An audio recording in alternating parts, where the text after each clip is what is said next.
Hello friends, today's lecture is on a great Russian writer of the 19th century. His name is Nikolai Gogol, and I'll be discussing under the series that we have started of late the story by him called The Overcoat. And The Overcoat is a classic story. It is so important. I'll talk about it later. But initially, I would give a few points about Nikolai Gogol, because his place in literature is indeed unique, not only in Russian literature, but also in world literature. So a few things about him, as one, whose wisdom, whose experiences, whose insights are reflected in all his fictional works, novels and short stories, as well as his plays and other writings. And The Overcoat is one of the most important contributions by him to world literature. So a few points first about this man. And I begin by a few general things. One is that he is traditionally known as a humorist. Who is a humorist? One who makes people laugh, who entertains people, who uses language to that effect, who tickles the audience and their imagination, who makes them think and rethink and criticize what is supposed to be otherwise sacrosanct, because in life the most sacrosanct thing is life itself, is humanism and humanity. And from that angle, if you find distortions in the social behavior and in certain approaches, then you subject those particular approaches and those ideas to your sense of humor. You laugh at it, and laughing sometimes can be so very, critical, so very provocative, that people become angry when you laugh at them, because laughing is no small matter. One can even say that laughing is no laughing matter. It's a serious criticism. So he has that kind of criticism at the center of his writing, at the center of his sensibility, and so he definitely qualifies as a humorist in the best sense of the term. Then he's a novelist that I already mentioned. He has written short stories, and he's a dramatist. So in fact, in his short stories and in his novels also, when you have dialogues, when you have different points of view clashing with one another, then you can say that the nature of his fiction too is dramatic, and therefore he is a dramatist in any case. But then one who writes for the stage, and the script is dramatized with the help of characters on the stage, and there is an audience of 100, 200, 500 and more in front of you, then that is what is traditionally known as drama, and he wrote dramas too. The other thing is about his time. He was born in 1809, which is more than 200 years ago, and it's the 19th century, beginning of the 19th century, and he died in 1852, which means at the, I would say, young age of 43. There's no age to die. That's the age to, in fact, attain more and more of wisdom, more and more of tolerance, more and more of the trait of knowing from others and letting them know from you. So that is in fact, the best age in a writer's time. But then there might have been reasons, and one doesn't know when, till what time one would live. But he lived definitely an intellectual life, and he was. People say that when he entered his 40s, then some kind of decline started. But that decline may also be a kind of a prejudice against him, and he might be thinking of something else at that time. I'll not go into that question, but then he was born in 1809 and he died in 1852. One thing that I have been wondering about the early 19th century Russia is that it's like Europe and it's not like Europe. In the 19th century, lots of upheavals are seen in the social and political life of England, the country whose literature we read. I, as a teacher, read and taught and wrote about it. So that was a different kind of a century. In the same century, for instance, in the early 19th century, England is bubbling with a different kind of energy known as Romanticism.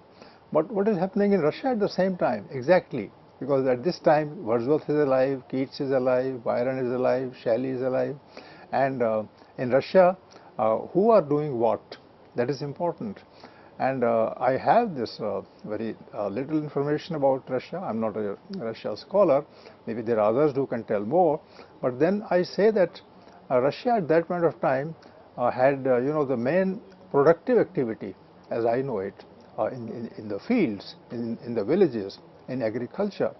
And peasantry was the main working force in Russia at that time, and it remained so till the revolution in Russia in the early 20th century. So for 100 years, these are the 100 years before the 1917 revolution in Russia, the main force of production actually is the peasantry. There might be, some industries in the cities. Russia was not a colony of any country, so that independence would be there. But then it was the independence not of the Russian people, but of certain classes, and those classes are important. And let's keep them in mind.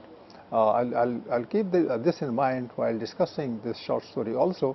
But the main character of Russian life in the 19th century was based on the central contradiction of Russian peasantry and the Russian upper classes. The peasantry lived in the villages and under direst of conditions, and the ruling classes, the upper sections of society, they lived in the cities and they had all the facilities. But then this hierarchy of the ruling classes, they were rulers, and they had a hierarchical system. At the top would be Tsar, and then there would be a court, and in the court there would be rich people, there would be a kind of administration, there would be a state, and the state functionaries, the top state functionaries and the functionaries lower down, they would have a kind of relationship, and that relationship can be called hierarchical. Hierarchical, that is, there is a kind of a ladder. So there is the first rung, there is the second rung, there is the third rung, the fourth rung, and the last rung actually is the peasantry. And before that, the arms of the state that operated from the city to keep the peasantry under check and to bleed them white, so that all the resources that the peasants produced in the villages would flow towards the city and would meet the luxury requirements of the upper sections in society. And he was born in Ukraine, that is the center of discussion today in the world, and he died in Moscow. So Moscow was the center of power at that time in the 19th century, and therefore one can say that he must have shifted from Ukraine to Moscow in the course of his career as a writer. This actually also is, as I said earlier, reflected in his writings. He influenced majorly, and I say this with all the emphasis at my command, he influenced majorly writers such as Dostoevsky, Tolstoy, Chekhov, Turgenev, and the 20th century writer Nabokov. Imagine, we generally swear by the greatness of Dostoevsky, Tolstoy, Chekhov, Turgenev, etc. But then these had a great deal of influence on them by Gogol, who was their predecessor. And it's very difficult to imagine that these people learned their lessons of writing from Gogol, and he was that kind of personality that would inspire these people to write critically, with pain, with a sense of anger sometimes, anguish all the time, that you see in the novels of Dostoevsky, Tolstoy, Chekhov, etc. And therefore one can say that their predecessor, one who taught them how to write, what to write, and the purpose of writing, all these things that these people learned. So in fact the tricks of the trade of literary expression that these great writers would have largely understood, learned from Nikolai Gogol, who was their predecessor. He is famous for his novels, Diary of a Dead Man, Then Dead Souls, published in 1842. There are other novels, but these two should be kept in mind, particularly Dead Souls, because there, he is very critically, very sharply, with great sense of insight. He's telling about, the kind of trade that might occur among the landed people in the land relations, and traders would in fact find out from the records in the villages who owns the land and who is dead. And the person who is dead, that person is supposed to be traded then. His name is traded. Whatever is in his name, people would buy and sell. So it's that kind of, naked, handling of the economic affairs that happened in Russia at that time. And Nikolai Gogol laid bare the reality of such trading.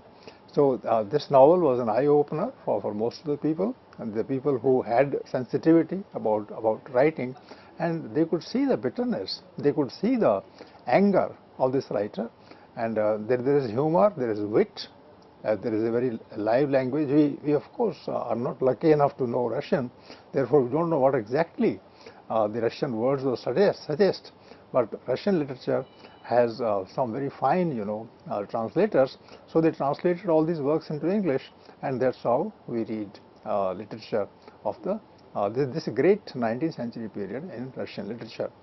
The short story, The Overcoat, too, was published in 1842. Dead Souls and The Overcoat, both these are published in 1842, when the writer is 33 years old. And he's a grown-up writer, comparatively speaking, and he knows what he is saying, he knows the implications of his writing, and Dead Souls is able to, stir us from inside, from the deeper layers of our mind. And Overcoat, the story Overcoat, The Overcoat, does the same. So both were published at that time.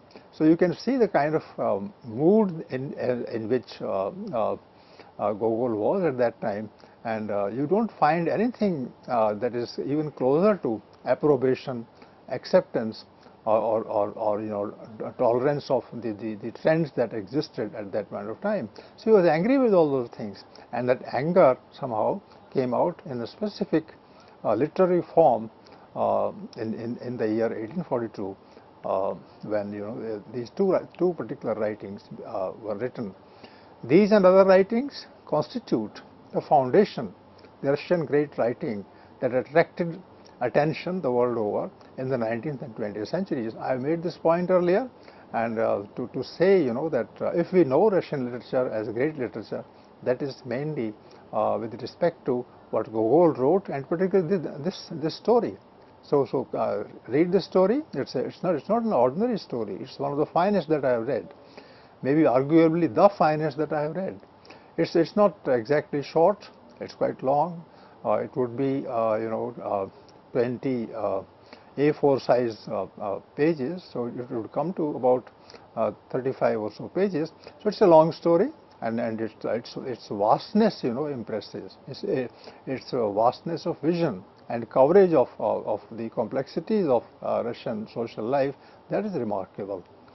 With respect to classes, with respect to the cynicism that they had, with respect to the absence of values in their behavior, all that is laid bare with a cruel kind of eye that the writer is, because the writer doesn't want to accept the immorality that was there hidden in the behavior of the people in the cities at that time. And it's inspired many writers of Europe of the modern era. I would say that maybe when we started this series on short stories, we had the short stories of Russia in mind, and of France in mind, of America in mind, and of England in mind. And in England, the novel is more important, but think of the short stories written in Russia at that time. And there are writers who are mainly known as the writers of short stories in Russia. Already there has been a lecture on Chekhov, who is majorly a short story writer. Tolstoy wrote a large number of short stories. So if one has to particularly go to the short story form, then there is much that can be learned from the Russian short story. And in that Russian short story, the mother of all the short stories is the Overcoat. So keep that in mind. We will be discussing that after a short while. When I have finished, the general points regarding Russian society, the Russian writer's response to that society, and the nature of the response that came through their writings. The literary tradition of this era is known as Russian realism. Now this is important because Russian realism has its own specificity. There is realism in the writings of 19th century all over the world, barring a few, which didn't have that kind of literary interest at that time. So those which were literarily awake, those people, wanted to depict life in its, complexity. And if life was at the center of that writing, then it would definitely be closer to the reality. And reality is one thing and realism is another. Realism is that depiction of reality where the writer chooses to be real, chooses to talk about the reality of the time, and that's an act of courage. Every writer doesn't have the courage to write about the real conditions because that would put him at cross purposes with the powerful and mighty people in society.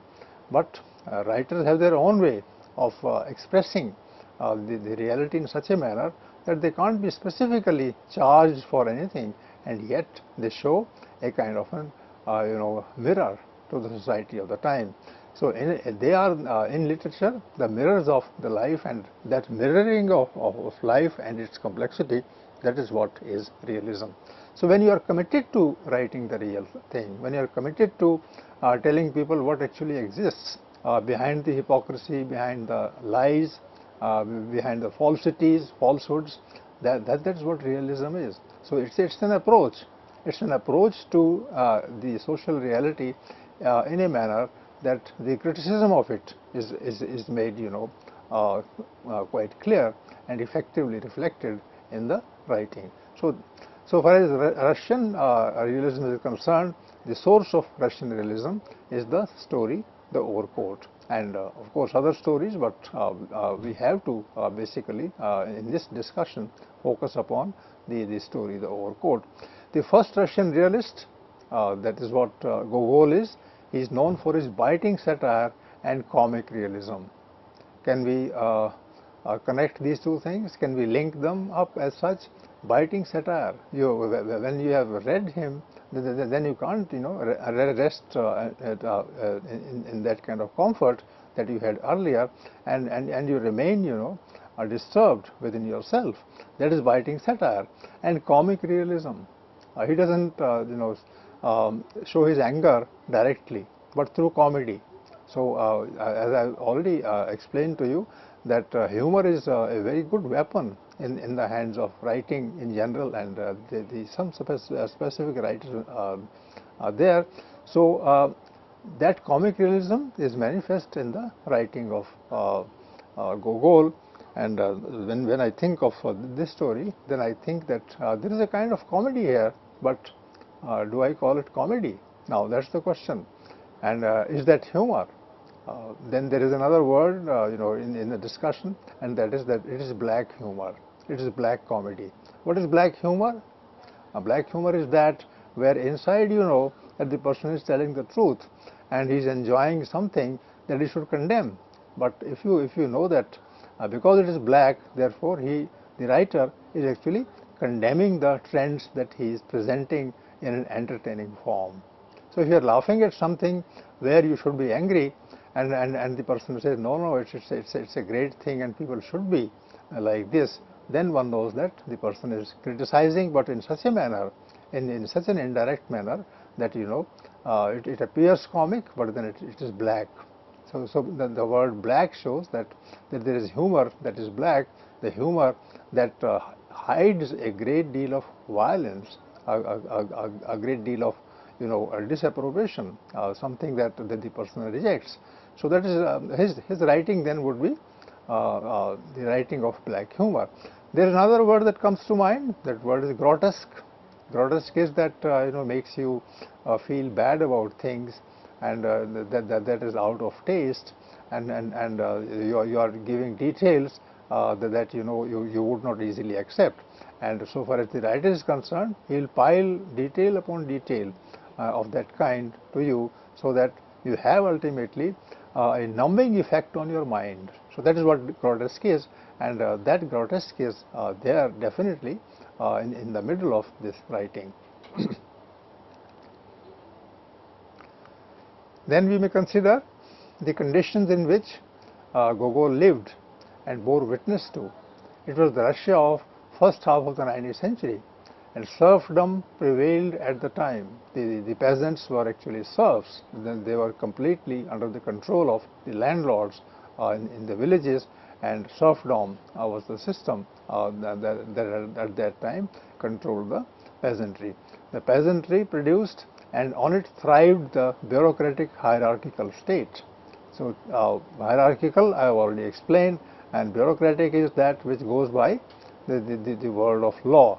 And if the law is against the society, and that law is being used in order to crush whatever little opposition the peasantry might show, then you say that in the legal language a kind of treatment is given to the subjects, to the slaves, to the serfs, to the peasants, and that bureaucrats discuss in great detail with big words about the atrocities that are supposed to be committed in such a manner that people have to accept them. So it's a kind of a fate, and bureaucrats can easily prove the wrong to be actually absolutely right.